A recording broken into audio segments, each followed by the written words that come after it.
दोस्तों अब हम डिस्कशन करने वाले हैं बैंक निफ्टी के बारे में।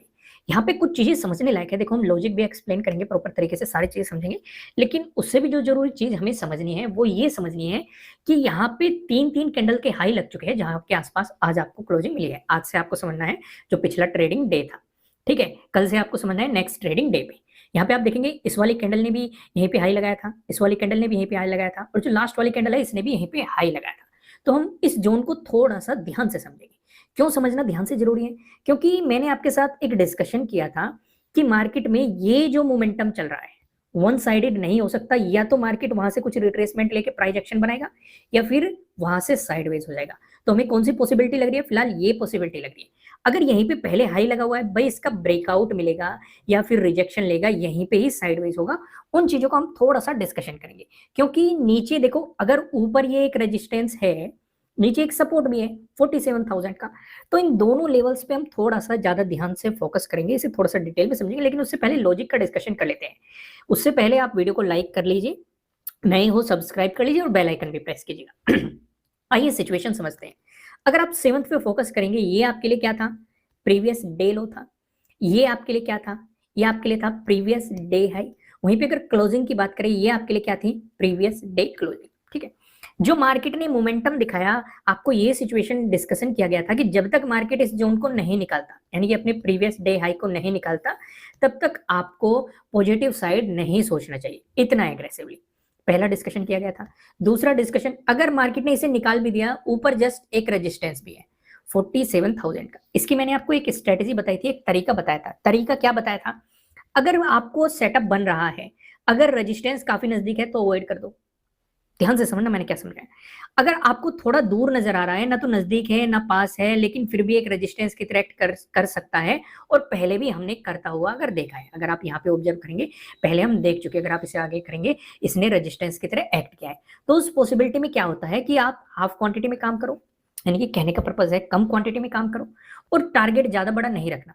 अगर मार्केट यहाँ पे रेजिस्टेंस की तरह एक्ट करे, एक दो कैंडल टाइम स्पेंड करना शुरू कर देता है, तो उस सिचुएशन पे आपको क्या करना चाहिए? एग्जिट कर लो। जो भी हो रहा हो, लॉस प्रॉफिट या आपका एकदम से उछाल के कारण प्रीमियम बढ़ा हो, फिर डिके होने लगा हो, तो जो भी सिचुएशन हो। लेकिन अगर मार्केट इसे निकाल रहा है तो आपको यहाँ से फिर क्वांटिटी ऐड करने का फिर से मौका मिल सकता है। यानी कि आपने ना तो ये वाली एंट्री मिस करी, ना ही आपने ये वाली एंट्री मिस करी। समझ में आया मैंने क्या समझाया? तो यहाँ पे मार्केट ने क्या किया, इसे निकाला भी और इसे रिटेस्ट करने आया, प्राइस एक्शन भी बनाया। तो पहली अपॉर्चुनिटी तो आपके लिए यहीं पे क्रिएट हो रही थी। मार्केट ने आपको प्रीवियस डे हाई का ब्रेकआउट दिया है, काफी बेहतरीन सेटअप बना, मार्केट ने इसकी रेस्पेक्ट भी की, टाइम स्पेंड की भी किया, फिर आपको ब्रेकआउट देखने को मिला है। लेकिन अगर कोई इस अपॉर्चुनिटी को नहीं पकड़ पाया, फिर मार्केट ने इस राउंड लेवल को निकाला है, रिटेस्ट भी किया है, एक बेहतरीन सा प्राइस एक्शन भी बनाया, यहाँ से भी आपके लिए एक मोमेंटम मार्केट ने दिया है। समझ में आई चीजें?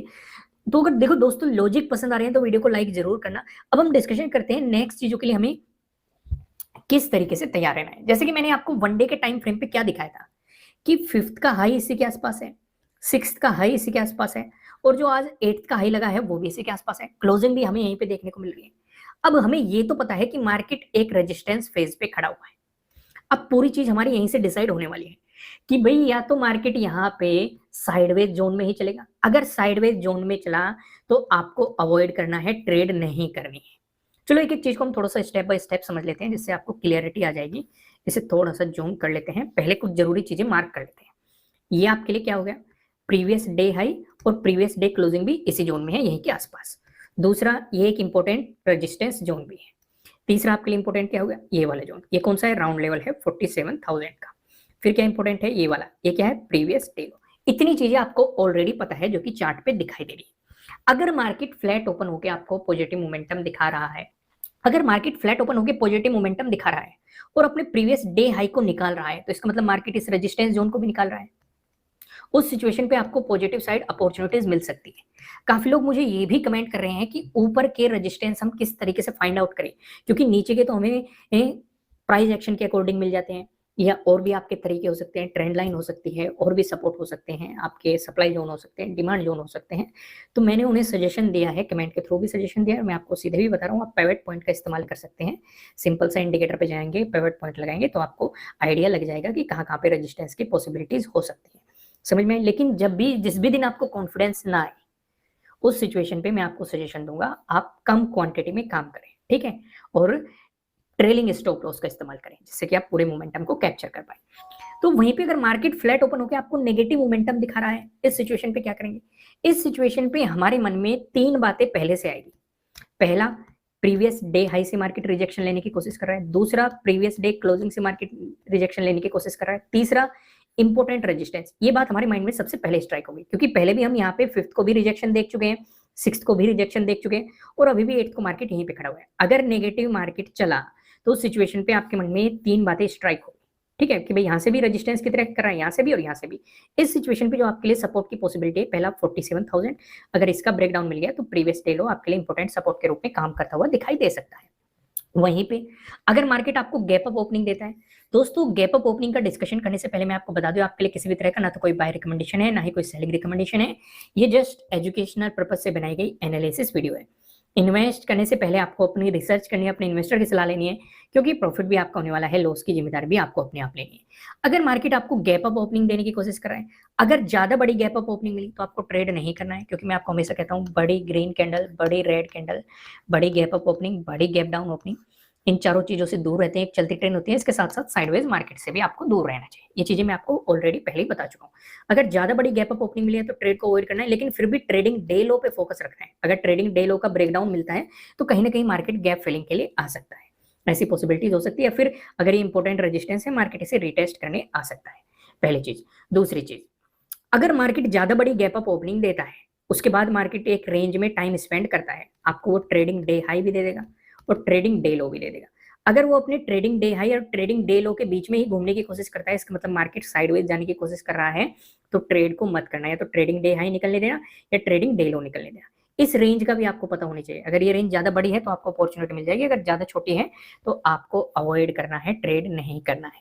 चीजें समझ में आए? वहीं पे अगर आपको गैप डाउन ओपनिंग मिल जाती है, उस सिचुएशन पे आप क्या करेंगे? उस सिचुएशन पे फिर से आपके मन में यही 3 बातें स्ट्राइक होगी। भाई रिजेक्शन ले रहा है प्रीवियस डे हाई से, प्रीवियस डे क्लोजिंग से और इंपॉर्टेंट रेजिस्टेंस जोन पे। उस सिचुएशन पे आप पूरा फोकस इस वाले जोन पे कर देंगे, क्योंकि ये राउंड लेवल है। अगर आपको इसी के आसपास गैप डाउन ओपनिंग मिल जाए और मार्केट सपोर्ट लेके ऊपर चलने लगे और अपने ट्रेडिंग डे हाई का ब्रेकआउट दे दे, तो आपके लिए इंपॉर्टेंट रेजिस्टेंस जोन ये हो जाएगा, ठीक है। पहला आपके लिए टारगेट भी हो सकता है। लेकिन अगर मार्केट यहाँ पे इसका ब्रेकडाउन दे दे, तो उस सिचुएशन पे फॉलोअर कैंडल मिलते ही आपके लिए इंपॉर्टेंट सपोर्ट बन जाएगा प्रीवियस डे। लेकिन एक केस और समझ लो, अब ये वाला जोन क्या है आपके लिए? प्रीवियस डे है। ये वाला जोन क्या है? 47,000। अगर इसके कहीं बीच मार्केट आपको गैप डाउन ओपनिंग दे दे, इस सिचुएशन पे ट्रेड मत करना। या तो ऊपर की तरफ इसे निकलने देना, ये 3 जो रेजिस्टेंस है, या फिर 47,000 को नीचे निकलने देना। अगर इस बीच कहीं भी मार्केट गैप डाउन ओपन होके साइडवेज जाने की पॉसिबिलिटी ज्यादा बढ़ जाएगी, क्योंकि ऊपर भी एक इंपॉर्टेंट रेजिस्टेंस हो गया, नीचे एक इंपॉर्टेंट सपोर्ट हो गया। बेहतर है उसे किसी भी साइड निकलने देना। दोस्तों वीडियो को लाइक करना, कमेंट करके बताना है